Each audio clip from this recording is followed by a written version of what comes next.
that idea is just incredibly important in all dimensions of life. There is information, but we have to teach ourselves to see it.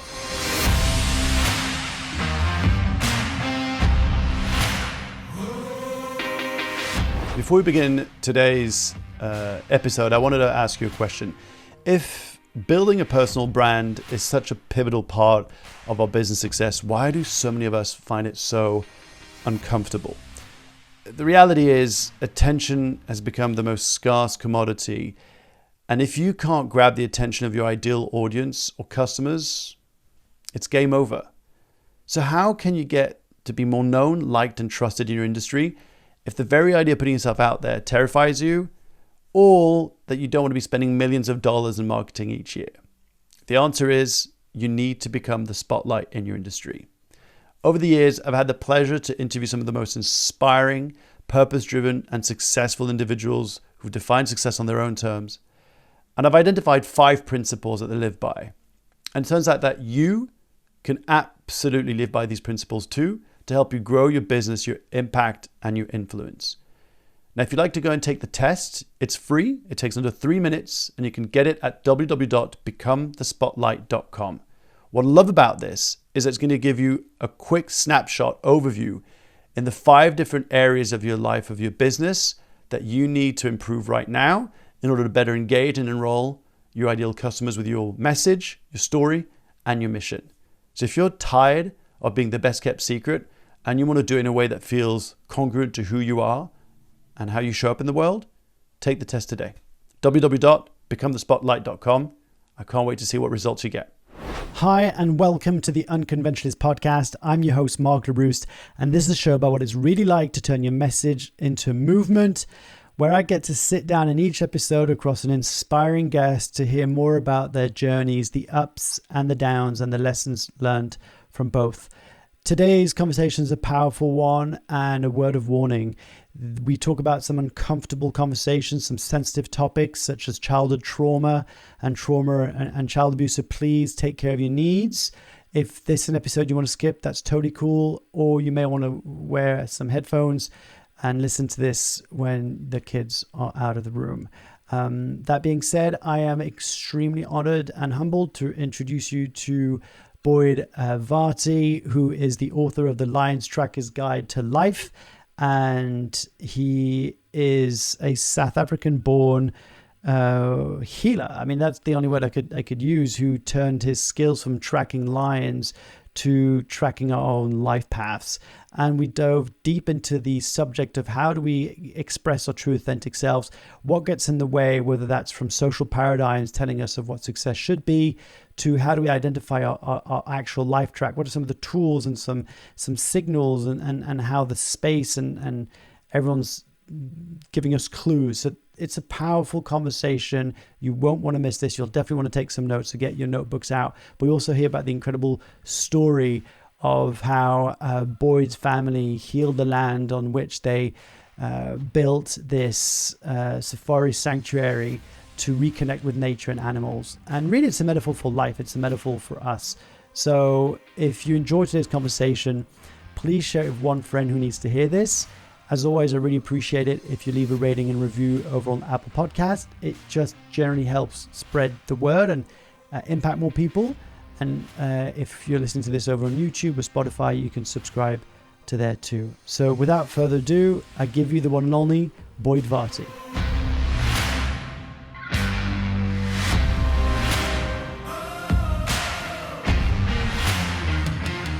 Boyd, welcome to the show. Huge honor to have you, and generally super excited. And I feel like you're the only guest who I could ever kick off my episode by saying Kunjani mfowethu, which I haven't said in many years. Amukele mfowethu.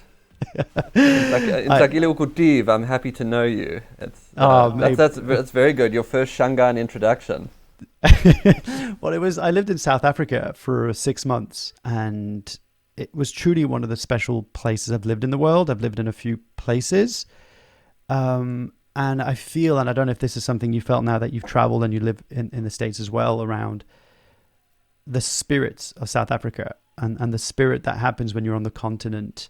And there's a weird thing that people used to tell me, that when you live in Africa, and I lived in the Gambia, I lived in South Africa, there's a sense of belonging, and there's a sense of coming home, which I always thought that was crazy and weird, but having experienced that, I can speak to that. Is that something that you've kind of experienced, or that you've found people relate back to you in some way? I mean, I've seen it countless times, in one of my lives as a safari guide, and this overwhelming sense of people from all over the world, feeling connected on two levels. The one is in South Africa and in Africa in general, what you experience is a much more collective consciousness, what I would think of as a we consciousness rather than an I consciousness.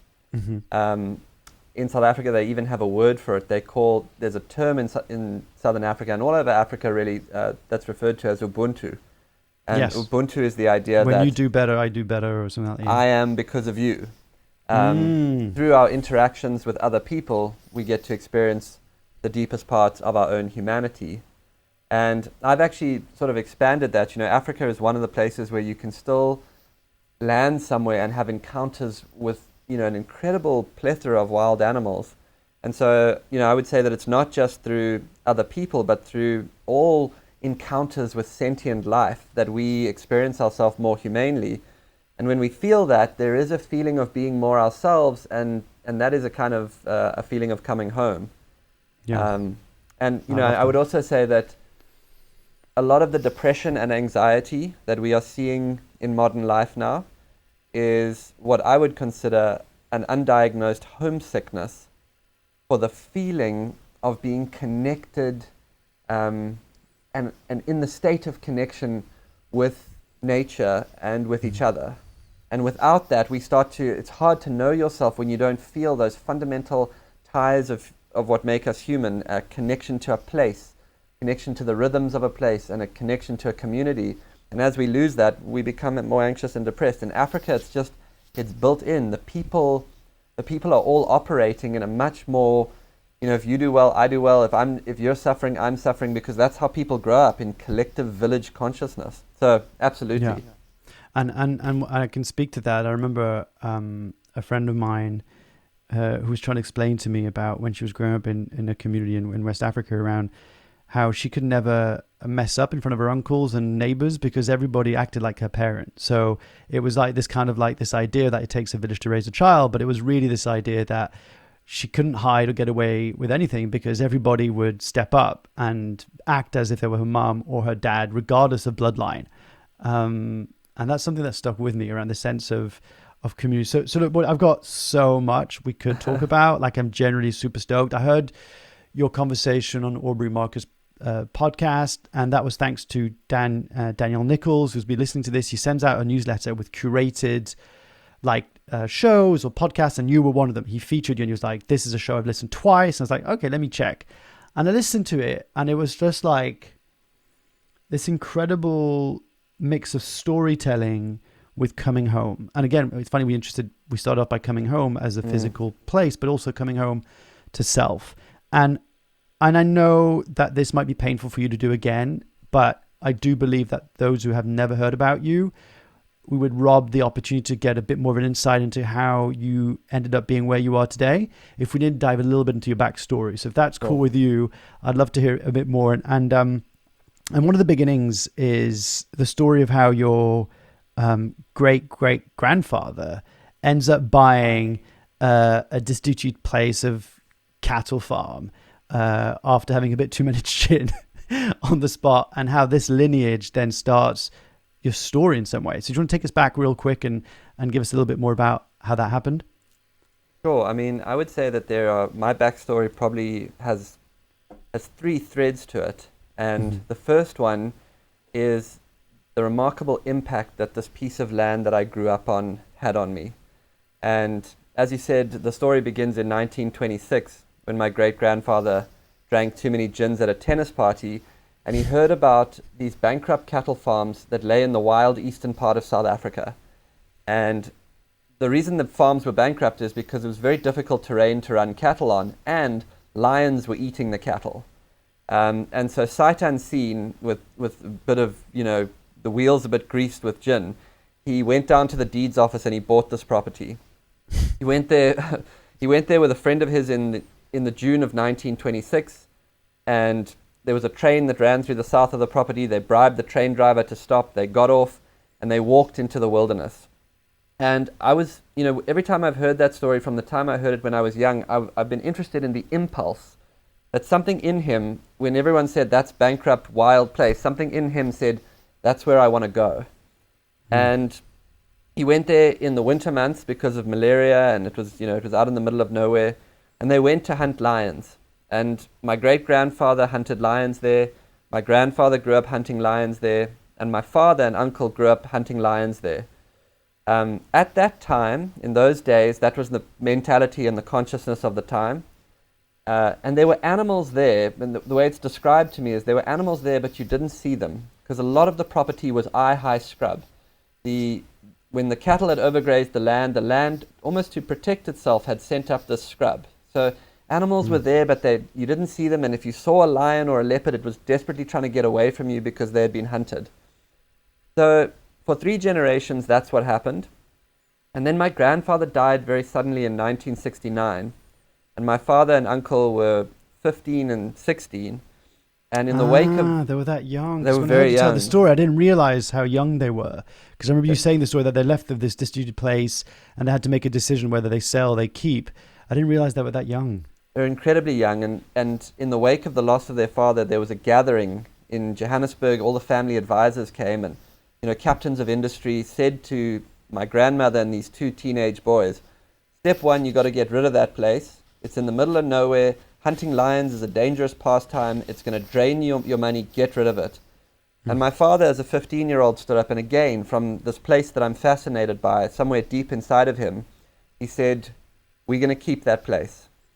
And someone said to him, well, how do you intend to look after your mother now that the family breadwinner is lost? And he said, we'll find a way to make it pay. And that's how my family got into the safari business. And so these 2 15-year-old boys started running this ramshackle safari business, and it kind of didn't work. It was just a couple of mud huts, a broken Land Rover, eye-high scrub. If you saw the odd impala or antelope, that was great. But all of that changed when they met a man called Ken Tinley. And really, this was a defining moment. Ken was a kind of maverick ecologist. He was a high school dropout who had been admitted to a biological sciences degree at the University of Cape Town because he drew a picture of a butterfly with such intricate detail that the dean of the faculty said to him, okay, you're in. And after he completed his studies, he went to do a doctorate in a wild part of Mozambique. And he lived alone for a period of time there in a reserve called Gorongosa. And during that time of solitude, Ken developed this incredible sense of how a landscape fits together, and an almost spiritual connection with the land. He could feel how moisture moved through the land and how that drove different flora and how that attracted different fauna, and it was as if he could feel it all moving through him. He's deeply connected. And he showed up next to the fire back at this property where I grew up, and he met these 2 young boys, and he said, if you want this place to work, we need to restore the land. We need to partner with the animals and think of them as our kin. And we need to invite the local people to come and be a part of this restoration. And he actually showed them how to physically restore the moisture content of the land, how to clear the scrub and fix where they were losing moisture due to erosion. And that is the first part of my story, is that I grew up watching this process of restoration underway. And so somewhere deep in my own psyche, I started to see a landscape coming back to its more harmonious state after what I would think of now as the trauma of the cattle farming. And I saw the animals return. I saw them clear these huge areas. Because just jumping in here, because one thing that, just to make it clear for people listening, right? Because I know that, when you listen to it's like point A to B, but when he saw the land, as you said, it was deeply traumatized. There was nothing that indicated that this could be a fruitful land where fauna and animals and humans could flourish and come together and create an ecosystem that would self-heal. There was nothing. It wasn't like there was a sign that says, hey, here you start. It was just like this deep belief and yearning that this land has what it takes to heal. And that's where Ken was phenomenal. He looked at this sort of eye-high scrub, and where other people would have said, well, this is just how it is. He could see what was possible underneath it. It's almost like he saw the potential underneath the scrub. You know, he was looking through the landscape. And the result was that the land started to come back to life as they started to work on it, clear the scrub, and this tremendous influx of animals, and a feeling on the property that a relationship was being rebuilt between people and nature. And about 10 years into that journey, a leopard appeared to my father and uncle. And it was the first time that a wild leopard there had allowed herself to be seen. And you know, she walked out onto the road. And they're rare. I just want to, okay, sorry, I'm just jumping in just to give some context. But for those who don't understand, leopards are mega rare. I never saw one in the wild. I went to a few safari, right, and that kind of stuff, but I never saw a leopard. It's like one of the most rare species that you can see. I mean, that's my assumption. Maybe I'm wrong, Boyd. But no, you're right. Yeah. You'll meet South Africans who've been going to the Kruger National Park for 20 years and have never seen a leopard. Yeah. And up until this point, for my father and uncle, if you saw a leopard, you were trying to hunt it and it was trying to get away from you. But now something had changed as they did this work on the land. And this leopard stopped. She stopped in the road and she turned and looked at them. And she allowed herself to be seen for a moment. And then she slipped off the road. And my uncle said to my father, whatever just happened, that is my future. So again, somewhere inside of him, he knew. And he teamed up with a local Shangaan tracker, and for the next 10 years, they would go out every day and they would follow that leopard. And they began to find her more regularly, and she realized that they meant her no harm. And this incredible relationship with this wild cat, she started to allow herself to be seen, and then with time, you were able to drive a Land Rover over to her and watch her.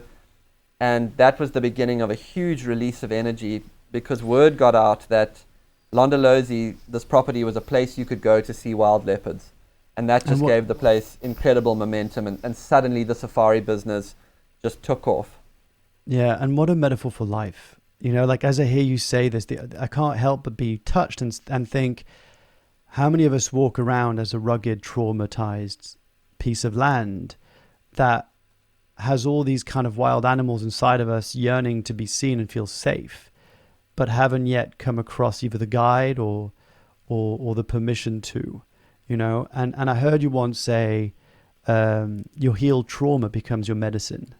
Yes. Right. And it feels like the healing of this land became the medicine for your dad, for the people around, for the animals, and for people who came to visit. I mean, what I would say, Mark, is that it's a powerful metaphor, and it's actually the central metaphor of my life's path now. But as I watched that land restore, I saw that a landscape healed is kind of like a person who's found a way to heal themselves. A tremendous amount of energy flows to it. You know, it became that land now is a huge economic generator for over 200 families. It is a place where animals live in safe haven. It's a place with incredible biodiversity. It's a place, you know, the act of restoring that land unleashed an incredible harmony onto the land, and with it just so much life. And that became, that idea of healing, of restoration, that idea has lived inside of me deeply. And I've come to believe that the restoration of the planet will come out of restoring of wild places, but it'll also come out of many, many individuals finding out how to heal themselves, finding out how to release their trauma, finding what I would call their unique medicine way, or what I think of now as the track of your life. Something, you know, when you heal, when you find your harmony, something very authentic flows into you. And that authenticity is usually very original, it's very creative, it naturally has a desire to serve. So people who do that work of restoring become, you know, people who create transformation all around them.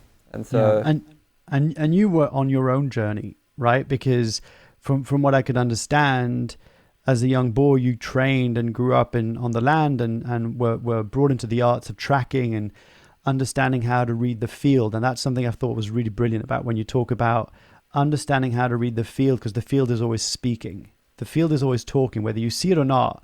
There are signs everywhere. And you grew up and you're tracking, you're a safari guide, but you're lost. Like, it felt there was a moment in your life, especially when your family went through a series of vicious lawsuits that were trying to financially cripple the entire foundation of what you were standing for 10 years, almost made you lose, not the will to live, I don't want to put words in it, but it lost like the belief in that. What's the point, right? Like, tell us a bit about that, because I think for people listening, it's great to hear the healing end of it, but I think that process of transformation that you went through is going to be really relevant for people listening.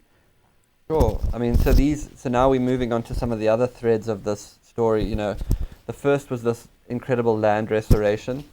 The second for me personally was, it was a few things. The first was that from the time I was very young, I was mentored by these Shangaan trackers. And I learned the art form and the mentality and the psyche of what it takes to follow an animal across a landscape. And I learned the principles. I learned how to do that. And so I had this deep understanding of the art form of tracking. And then it began when I was about 17 years old. My family went through a series of, tremendous traumas. We were physically attacked and taken hostage in Johannesburg during a very difficult time in South Africa's history. I was, in that same year, I was badly physically injured on my leg when I got bitten by a crocodile. And we got involved in this court case, which was basically a raid. They were trying to sue us so that they could claim our assets and take the land, basically. The idea was that they would sue us until we ran out of money, and then they would claim our assets. So it was a very hostile type of, it was a raid, really. Yeah. And so by the time I was 23, I was dealing with all of that, and I had become, incredibly jaded. And a court case has a very unique type of strain to it, because it's very hard to understand what's going on. It changes every day. Lawyers are always working angles, and you live on the brink of losing everything, and it's just costing huge amounts of money to try and even stress. Just stay there. So the stress is unspeakable. And so that's where I found myself at age 23, and the result of all of that was I was totally shut down, and I'd become extremely just frozen inside and traumatized. And at that time I was working as a safari guide, and I met a woman who came on safari, and she I was her guide. I was taking her out, but instantly I felt a kind of rapport with her. We found ourselves in interesting conversation. And she said to me, the restoration of the planet will come out of a transformation in human consciousness. And I remember driving my Land Rover and feeling like... But you changed the name, so just on that. But one of the stories behind that, which I thought was amazing, is that when you saw her name on the board, you erased the name of the guy that was supposed to be assigned to her, and you put your name instead. Yeah, so in the ranger's room, in the guide's room, there was a board where guides would be assigned to guests who were coming in. And a friend of mine had told me he had driven her a year before. Her name was Martha Beck. He had driven her a year before, and he said, she's a really cool woman. She's a martial artist. And I had a passion for the martial arts, so I thought, I'd be interested in that. Yeah. So I rubbed someone else's name off, and I assigned myself to her. And that action radically changed my life. That one decision. And we met, and I took her out, and as I said, she said to me, the transformation of the restoration of the planet will come out of a shift in human consciousness. And I nearly drove the Land Rover off the road. I felt like the restoration of the land, and I felt my own life purpose just sort of like really coming together there. And then eventually on about the third or fourth day of being her guide, we had parked back at the camp, and we were standing in the car park. I was standing next to the vehicle, and she just looked at me and said, I'm ready now to talk to you. And I sort of looked at her quizzically, like, what do you mean? She said, I can see what's happening inside of you, and I'm here for you. You can talk to me about it. And I was sort of taken aback, but there's a strange thing when someone really sees you, and it's almost like an authentic part of you recognizes that you are being deeply seen. And I felt that part of myself realize that she knew that what I was going through, and I just kind of broke down. And from that moment on, she became my guide she was just this incredible healer, and a phenomenal what I would think of now as life tracker. She just started to guide me out of the trauma. She started to guide me out of the frozen place. And then she started to attune me slowly to what my mission and purpose was. And as she started to mentor me and guide me in that way, I started to see this childhood living as a tracker. I started to see that she was doing the same thing, just in a different terrain. But the principles of transformation, the way of the tracker was really the same. She was finding specific things. She was teaching me to attune to a certain trail, and she was helping me, sort of guiding me onto that track. And so a long way to say, Mark, that my life came together between the restoration of a wild place, the path of a tracker, and then my own healing and discovering that the way of a tracker could be applied to transformational processes, to healing processes. The psyche, the approach of the tracker could all be put together. And all of my work now is around what I would call the restoration. And it involves helping people deeply find the track of their life, their authentic purpose. And when they do that, they become a part of a transformation in consciousness that will change our relationship with ourselves and with nature. And so those are the strands. Powerful stuff, man. Super powerful stuff. So you spoke about something which landed deeply with me when you said those words. It's like there's something very special and unique when someone truly sees you. Right, the way that she saw you, the way that Ken saw the land. Speak about that feeling for a second of people listening to this who may or not be able to resonate with this yet or get that yet. But when you come across an opportunity to be truly seen, authentically, vulnerably, what's available there and why is that so scary? Well, one of the art forms of being a healer is to like Ken looking at the land and looking through it to what was more essentially there. I'll say it like this. Most of us are made up of two parts. There is a deeply essential, what I would call wild self inside of us, something that you might think of it almost as DNA code. It's your harmony, your uniqueness. It's what you're here to do, and it's built into you. And then overlaying that sort of unique, central, essential nature is a social self, which is usually full of the things that I should do or have to do to be successful. You might also think of it as cultural programming. If I do this, I'll be happy. The ideals of the culture. If I succeed in this way, I'll finally feel good. Then I can feel good about myself. There's all these things that are presented to us, programming, how we think. Social construct. But also overlaying that is trauma. The things that happened, trauma you might define as things that happened that shouldn't have happened, or things that didn't happen that should have happened. They sort of fall into those two categories. And so that trauma also sits on top of us and freezes us. And what happens is that when you are seen through that, there's something very human that happens when someone looks through your social conditioning that you've become unaware of, when they look through the trauma that has become such a part of your life that you don't even know you've gone blind to it, and sees you and holds you in a vision of what you truly are, something inside of you recognizes it. And that's what's quite amazing about it. It's not rational. When someone truly sees you, it's not like you rationally understand, oh, they really see me. There's a feeling to it. There's something undeniable, kind of like, when you're falling in love with someone. Like, it's not a rational state. It's just something is happening between us that is beyond the rational. And when that happens, it triggers what I call essential wisdom. It triggers a knowing inside of you of what is possible from the truest place inside of you.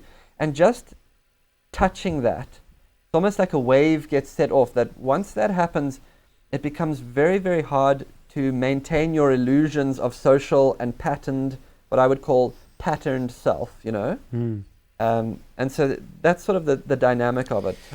I love it. There's a previous episode that really landed with our audience. I did an episode with Tucker Max. I don't know if Aubrey's introduced him to Tucker yet. He's in Texas as well.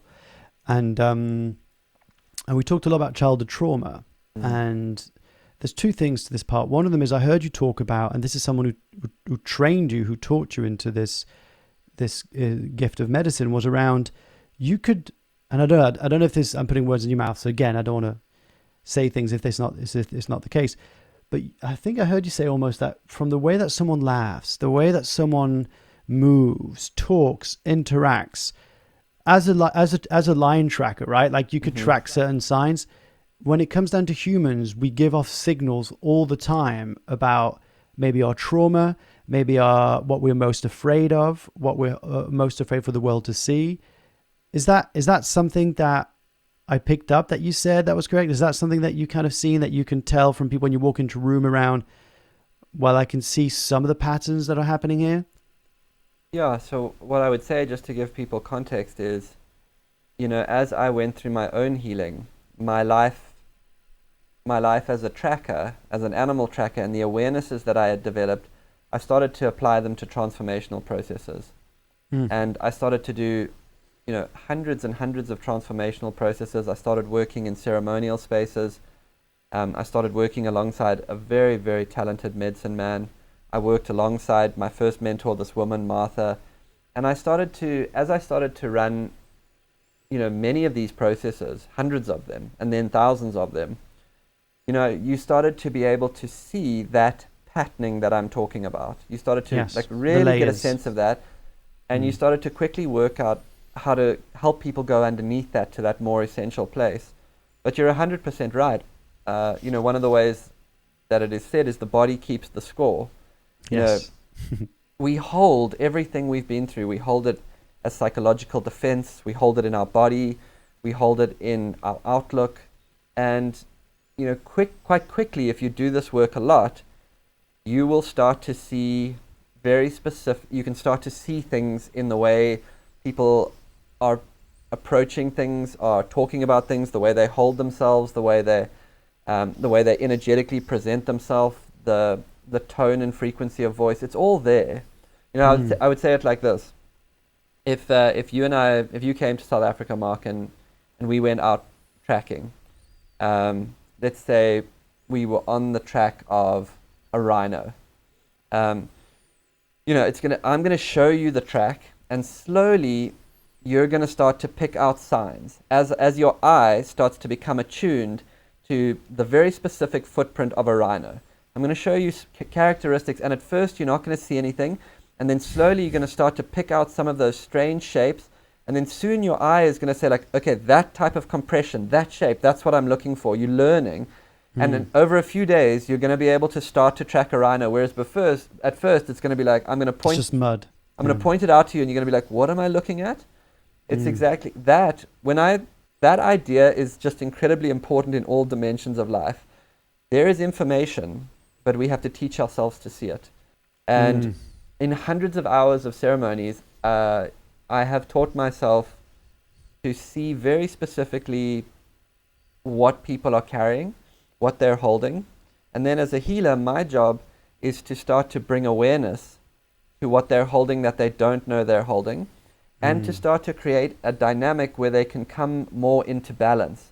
So for example, someone who's been severely traumatized, usually the energy moves upward into like a fight and flight response. So if you can imagine a breath in that you hold, that's a common trauma response. Now, most people who've been very traumatized are subtly holding that, although it's not that it's not that exaggerated, but that's kind of the energy they're holding. So then my job would be, firstly, to help them understand that they've been holding this for so long they don't even know they're holding it. And then to slowly start to help them move the energy downwards and ground themselves a little bit more. And the way to do that will be to start to process some of that fear from that time, so that their whole system can start to drop, and so it's not woo-woo at all. It's creating a relational dynamic that allows them to move in a different direction with themselves and become aware of what's going on inside of them and what they're holding on to. Because what we talked about on the previous episode with Tucker Max, it's episode 145, is so I've been going back into childhood trauma and exploring a little bit more about that. I'm trying to understand, right? Yeah. And so a few events happened, but one of them was I was brought up in the French education system, and it was a very archaic system where, as a kind of a young, dyslexic, creative kid, I didn't really fit into the mold that was expected to sit down and study and spell right. So 2 specific years I spent what I would consider now as an adult with kids looking back at it going bullying by some adults, where they would humiliate me almost on a daily basis about my lack of ability to spell and to solve exercises. And as I've done some work around this, I realized that one of the first things I had to recognize was that was trauma. And I've never, and this is like me having done a lot of work around this, I used to never consider that trauma, because I was like, I wasn't raped. I had, there wasn't someone murdered in my family. Like how can I call that trauma, right? Like, no matter what. And then through some of the work, through Tucker explaining me around, and I love your definition of trauma, something that happened that shouldn't have, right? That's such a clear definition of that. But one of the things, and I'm curious to hear your thoughts on this, was one of the reasons why I refused to call it trauma is I was so afraid of giving power to the bullies, to the teachers. By admitting that it was traumatic, they win. Right? Like this idea that I was so holding on to this image of like, I'm not going to be a victim and I'm not going to be giving them credit. Is that something that you've seen with people who've gone through some form of trauma, where the reluctance and the fear of even acknowledging that it's trauma in the first place? I mean, absolutely. The first thing to understand is that, normally what happens is we develop a defense pattern, and we have to come to love that defense pattern too. So with people who've been bullied, traumatized, abused, sometimes there is a defense that you will not, you don't get me. You don't get. I'm just going to harden in that place so that you don't like own me in a certain way. So sort of a version of what you're describing. What the trauma what the work would do is to understand, to process what happened, firstly. So, normally with what you're describing, there's what we would call an introjection into your psyche. And usually when that has been done to a young person, they've been constantly shamed. How would I describe it? You get a voice inside of you that is not your voice. It is the voice of those that shamed you. Okay, so we have to become aware of that. The second I'm not good enough, I'm stupid, exactly. I'm not lovable. Something all these critical. Things, There's something wrong with me. Yeah. There's something wrong with me. So a voice that is not your voice comes into you, but it was put in you at a time that you think it's yours because it's been there for so long. Sure. Because I was 6. When it happened to you were so young. The second thing is you have to understand the dynamics of shame. The dynamics of shame are your own feelings are unsafe. So the way that it made you feel, you were ridiculed for, and so your own feeling became something you couldn't have, so you had to harden. Okay? So the next phase of that would be allowing yourself to feel the shame without judging it, without actually letting the shame take you over. And that's where that's where my work as a guide is to say, what happened there is not right. In any circumstance, Mark, can you think about you and I standing around looking at a 6-year-old saying you're so stupid because you can't do, some like little like, we know now that we would never do that. The second thing is I would guide you into saying, let yourself feel all the things you feel around that and actually soften into letting yourself feel the shame, the criticism that you've run on yourself. The next thing I would say is now together, and the together is a very important part of this. We're not meant to heal alone. We're meant to have spaces where we can explore together, and that's one of the things that is lost in our society. Together, 100%.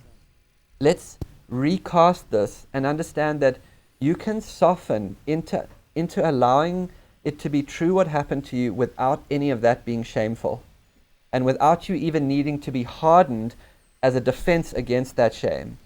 So that would be kind of the journey we would go on together. if we were Yeah. working together in a ceremonial space to move you through something.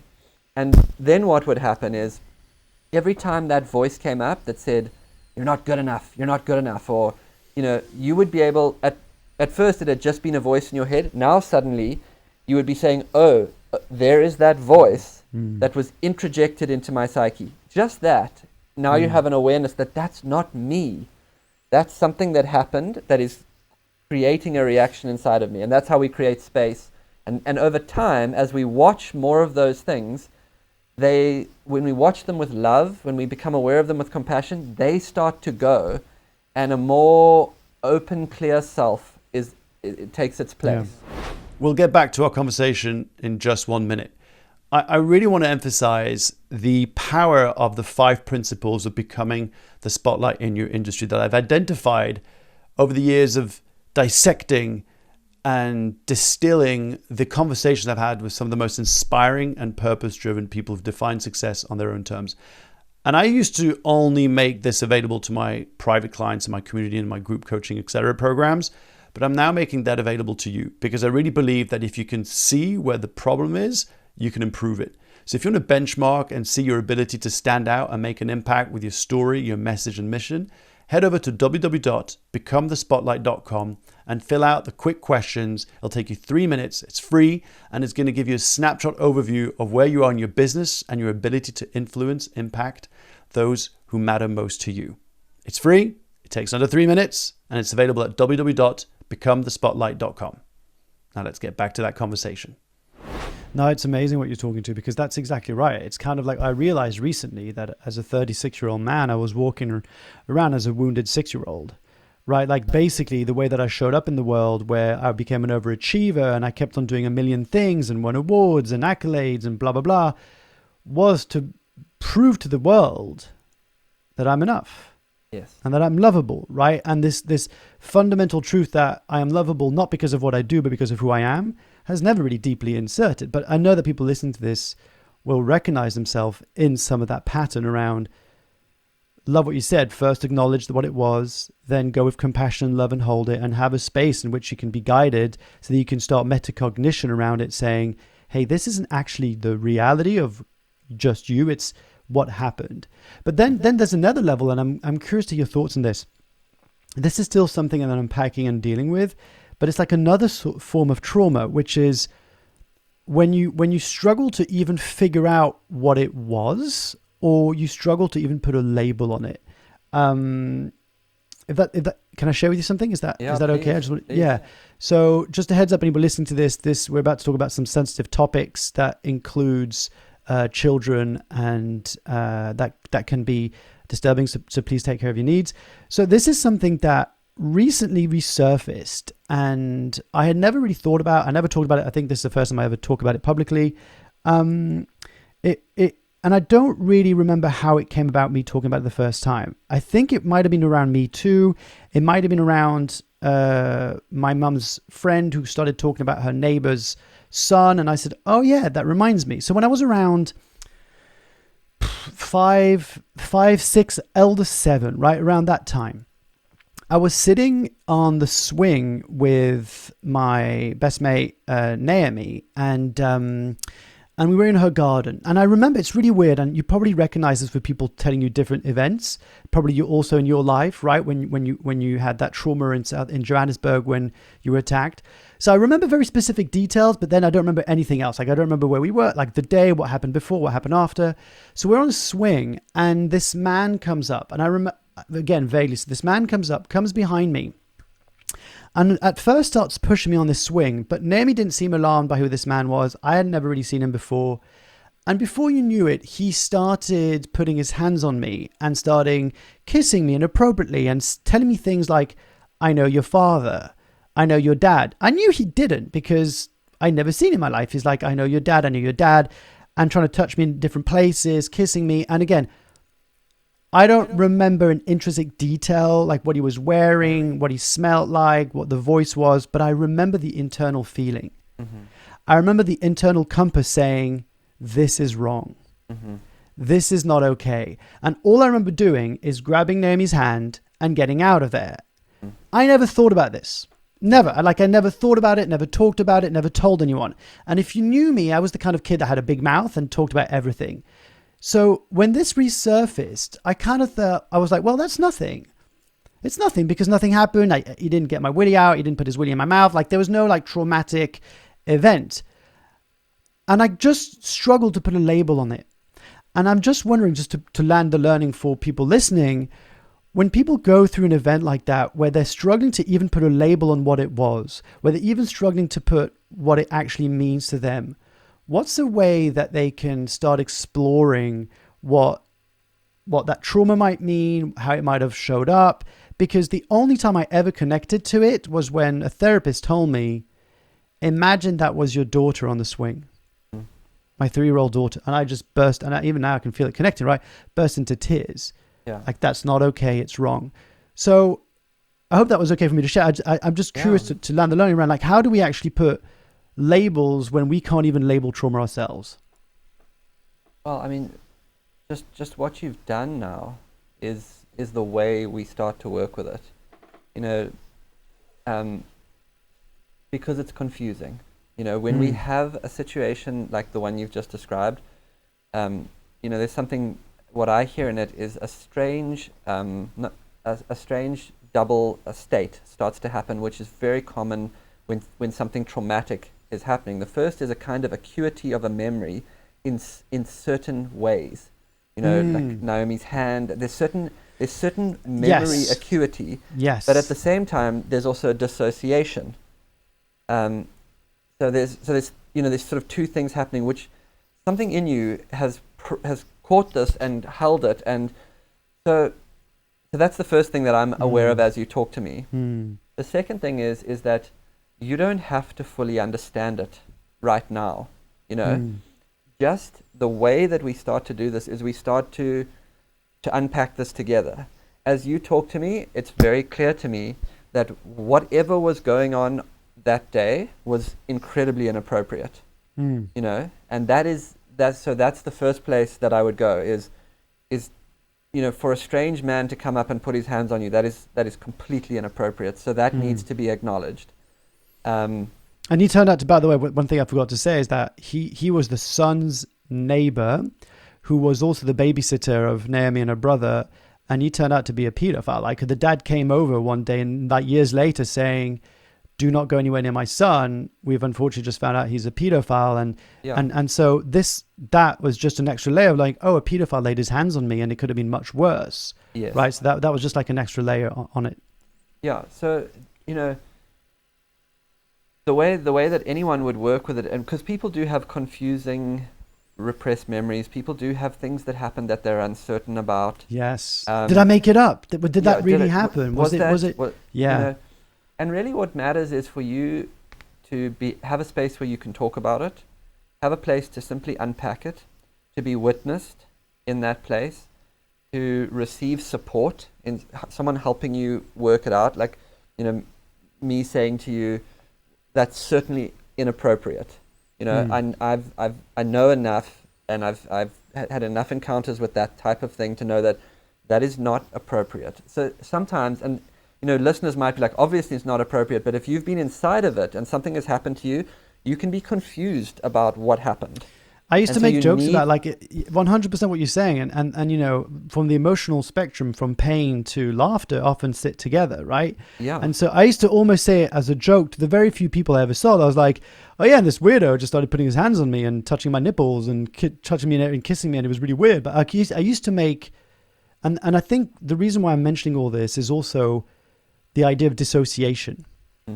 And how many, right? Because it goes back to the work you're doing about reconnecting people to self, reconnecting people to coming home to who they are, to their purpose, and how easy it is for all of us to be disconnected. Absolutely, and we need. So I guess where I'm landing with it is, you know, we need a place to discover this together. That's why ceremony becomes very important, because if you sit in a really well guided ceremony, people are able to process in ways that you just don't get access to in a very socialized life. People are able to receive physical comfort. People are able to move energy in their bodies. People are able to somatically experience what happened. People are able to, you know, almost like the other thing that's happening is while you're talking, the story is happening on one level, but I'm aware of the feeling that it created inside of you. And that's important, that we understand that that didn't feel good and it felt off. Yes. And that, so, you know, it doesn't matter whether you got away lightly or it was actually okay. You know, all this rationale that we can make around an encounter like that feeling was in you. That's something very... That I wasn't safe. You weren't safe. Yeah, yeah. So we process that, and then Mark, another thing about it is, you know, to move out of, you know, the sort of physical inappropriateness is there is also cultural trauma that we are all living with right now that is dangerous because it is such a part of the culture that we don't even realize what we are dealing with. You know, for example, from the time you're very young, we are presented with a series of ideals, and it is a relentless presentation of ideals that the culture puts on you as a man, as a woman, as a career person. It is endless to say, and the ideal says something like, in order to be successful, do well, be worthwhile, here's what you have to achieve. Yes. Here's good education, like. Good partner, good kids, good blah, blah, blah. Yeah, this is the level. This is what success is. And either, in my experience, two things happen. You either achieve that and you realize that that ideal doesn't really give you what you're looking for. Or you never achieve it, and there's this built-in cultural narrative that runs of like, I never quite made it. Yes. You know, I've done okay, but I never quite got there. That. I never quite... And then what happens is, and this is quite strange, it's almost like your own egoic self. If you have ideals, the thing about an ideal is an ideal exists inside of you as almost like a constant state of judgment, you know? And then at a certain point, your own ego starts holding you against that, judging you against that. So we live in a society where we end up being very critical of ourselves all the time. And it is so built in that most people don't even know what they're living with. They don't know the scope of the programming ideals versus what has been, like the matrix versus the core essence of their true authentic selves. Totally. Well, and you're living with this constant programmed in ideals that you're trying to achieve, feeling like you never quite achieve them. Or if, you know, I've done work with a few billionaires, you know, that's kind of like the cultural ideal, right, of mega success. And you work with a couple of those people and you realize, well, that ain't it. You know, what we're looking for is to find our authentic harmony. And our authentic harmony will not be defined by what is outside of us. It is actually defined by going inside of us and finding what energizes us, finding what enlivens us, finding what creates natural curiosity in us, finding what when we engage in it helps us forget about time, finding, you know, the activities and people that when we do them, something meaningful flows into our lives. And as we turn inwards and start defining that, what we want to create externally starts to change. And so it's always inside out rather than the other way around. But the whole culture will tell you outside in. Work out how to be successful out there, achieve that, and then you'll feel good. And it's hard. And I'm guessing that even you, with your level of awareness around this, you must catch yourself falling into the trap of believing that you should have more listeners, more readers, more. And I'm just curious, how do you navigate that? Like, when you catch yourself, and if you catch yourself going, "Hey, Boyd, I just fell into the trap of the external validation," you know, like, does that still happen to you? Is that something that you still find yourself dealing with? I mean, I think that we all live with that all the time. I think that I'm very lucky that, you know, for me, I always have nature. So in some ways, I'm constantly just connecting into nature, and that seems to bring me into balance and help me remember where I get my energy from. But you're right. And here's what I would say. You know the old Joseph Campbell quote of "follow your bliss"? Yes. You know, follow your bliss. Every bumper sticker, and it's quoted everywhere, "follow your bliss." And no one quotes the second part of what he actually said, which is, follow your bliss. You might not be respected, but you will be in your own life. And Campbell had this notion of what he called the left path and the right, the left path and the right path. And the right path is into the culture, The culture defines, and you go into it, and it's very valuable because, it gives you structure. Here's what I need to be successful. The left path is towards the feeling. You live more towards the feeling of your own life. And when you arrive at that moment where you want to create more authenticity, you have to live more towards the feeling, and there's no structure, and it's difficult. And that's the thing about healing, about transformational processes, and about finding more meaning, is that this stuff is woo-woo, pie in the sky shit, until you start really going for it, and then you realize what discipline and courage it actually takes. I live my best life. When you actually start trying to do that, it takes discipline and courage. So you're right. It's a deep thing to do, to try and find your harmony in life.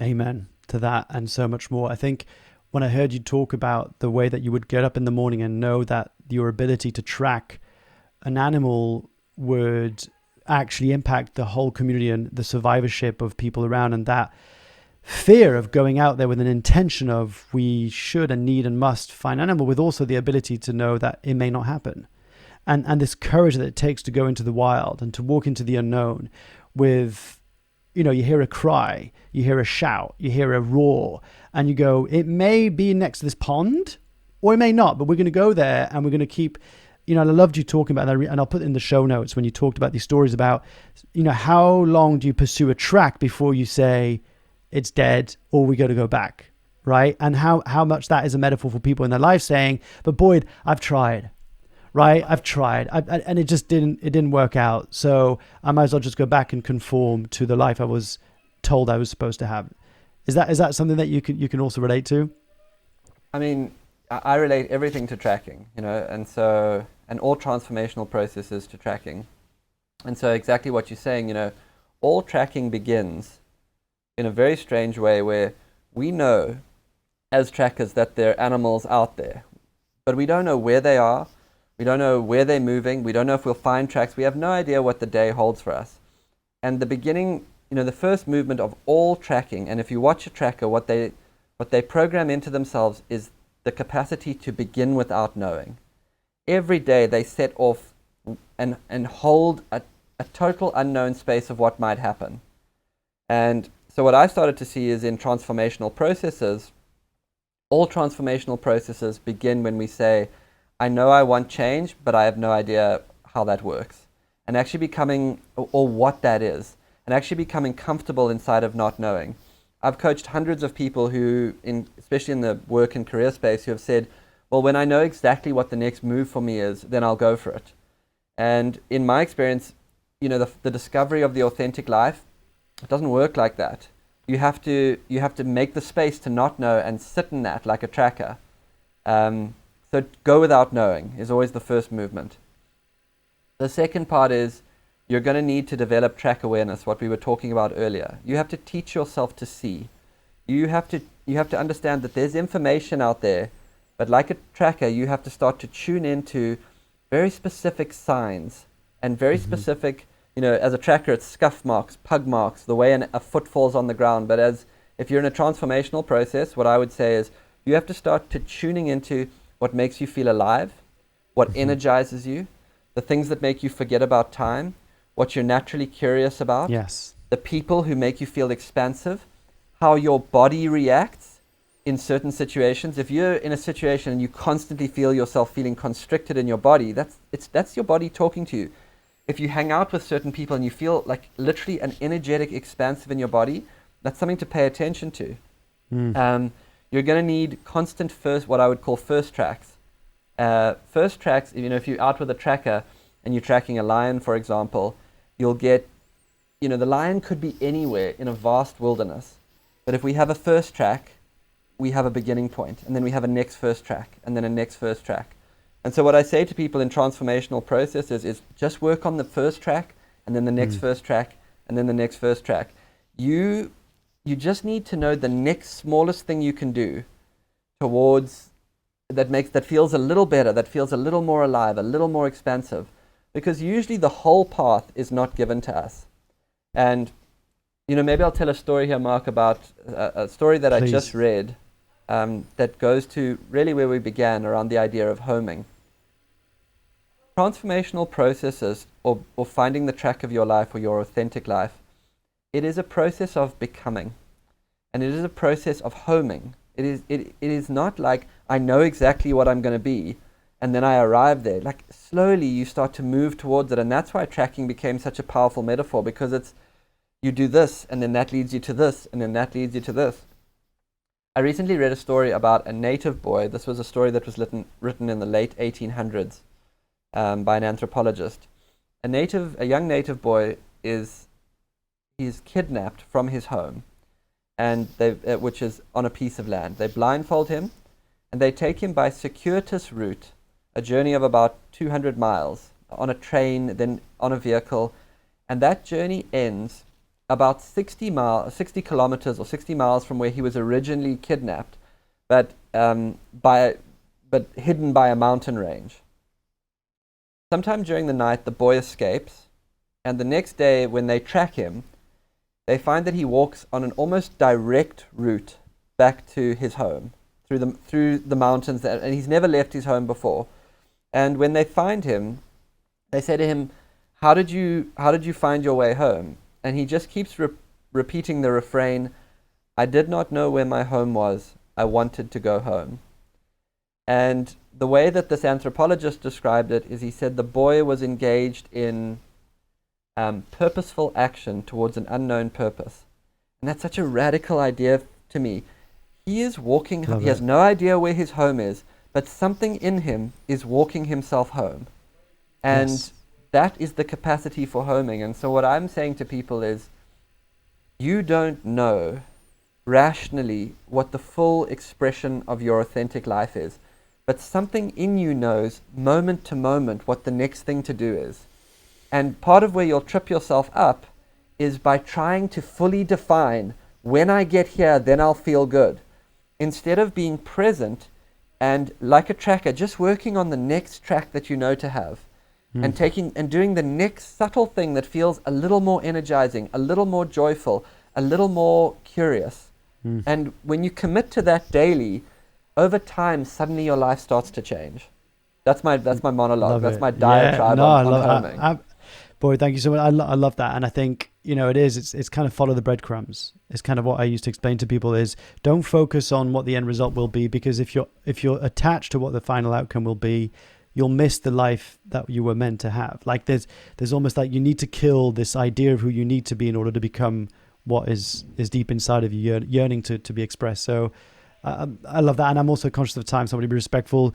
Boyd, before I ask you one of my final questions, I just want to say a deep thank you, brother. Like genuinely, like I came across you by total miracle, because Daniel Nichols, shout out to Danny, put you on my path by sharing your episode with Aubrey, Marcus, and it's just one of these things where I feel like, I know it sounds really stupid, like we've never met in person or anything, but I just want to say thank you. Thank you for the work you do, for healing one person at a time and ceremonies one group at a time, because I feel like that has a ripple effect, not just on the humans you're helping, but also the communities they're serving, the families they're leading, the colleagues they're working with. And there's no such thing as trivial small work. So I hope you know that. I hope you are appreciated, and a big deep help. Thank you for the work you do. Mark, thank you so much. I appreciate that, man. No, of course, man. And one of my final questions to you is, what does being unconventional mean to you? I mean, being unconventional to me, I would say being unconventional has been my path. It means that instead of defining myself and trying to fit myself into the external models that are presented, I continuously go into myself and try and find from the inside what feels authentic to me and what feels like my harmony. And then I build ways to express that into the world. And so, if you asked, you can't go to university to study how to be an animal tracker who used animal tracking to merge life guiding and work out how to weave in ceremonial spaces to create radical healing and transformation in as many people as possible. There's no course for that at university. I have found that those are the things that feed me, that nourish me, and then I've found a way to put them together so that I can express myself fully in the world. And so to be unconventional is to find your harmony and then do the challenging work of working out how to express yourself fully in those art forms. And it has been a hugely challenging, and it has taken time, but I'm in a place now where it's really starting to flow through, and I just feel incredibly lucky to be in a life and a job and work out of something that feels so vocational to me, that was created out of sort of having a crazy idea for many years and starting to work out how it came together. Yeah, and what I love about it is how every little detail of the story adds up. You know, at any point it could have derailed. Like, had you not erased the name of one of the guides and not had spoken, you know, and be seen, who knows where you would be, right? And that's not even a question because you're here now. So I love that. Where can people find out more about you if they want to get in touch or buy your book? Because I know you've got an online program, Track Your Life. Where is the best place for people to go and connect with you? Yeah, thanks, Mark. We are boydvarty.com. Mm-hmm. There are 2 books on there: The Lion Tracker's Guide to Life, which is it's the book I've written that I'm most proud of, mm-hmm. and Cathedral of the Wild. And then we've also just launched an online retreat, which is 8 modules, which will help people develop the mindset and the mentality of an inner tracker, go inwards through a series of exercise. It's really dense content-wise, and it will help you find the track of your own life. I wanted to provide something to people that could be an introduction to doing this inner work and finding your way to this authentic track. So that's also on there. It's the on boydvarty.com. It's our online retreat, and I hope it's going to help a lot of people learn this art form of going inward. Yeah, no doubt about it. Boyd, I appreciate you. Thanks, both, for coming on the show. I can't wait to put this out into the world, and anything I can do to support, just let me know. Thanks, Mark. Thanks for having me. There you have it, folks. I hope you enjoyed today's conversation as much as I did. As you can tell, we talked about some sensitive topics, so please take care of your needs if you want to reach out some support. But it was an incredible reminder of why we need to tune back in before we feed from the outside world.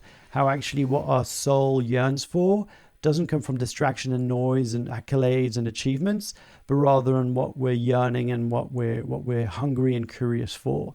So if you want to go and check out Boyd, please make sure to go and do that at Boyd Varty, that's VARTY.com, and you'll find all the resources there where you can look and check out his virtual retreat, his books, and all the upcoming events that he's coming. So I really appreciate Boyd coming on the show. I hope you enjoyed today's conversation. If you did, let me know. You can do so on social media, but also by leaving a rating on Apple Podcasts. It makes a huge difference. And if you enjoyed or got anything out of today's conversation, please share it with one friend. That's it. Just with one friend. That's the best way you can support the show. And it means the world to me. So as always, take care of yourself. Your message matters. Be true, be brave, be kind, and let it rip. I'll see you next time. Today's episode was brought to you by Become the Spotlight. If you're in business and you want to make a difference and make a bigger impact, you're going to have to learn how to engage and enroll your ideal audience. It turns out there are 5 principles that I've identified that every single most inspiring individual that's come on the podcast has. And you can have that too. You can figure out where you stand and how you benchmark according to these 5 principles for free. And it takes 3 minutes. And you can do that at www.becomethespotlight.com, where you're going to get an insight report and some steps that you can take to improve your score and improve your ability to stand out and make a difference with your story, your message, and your mission. Can't wait to see what score you get. Once you go through the score, let me know and tag me into social media, send me a DM.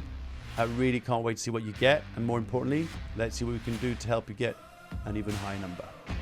I'll see you in there.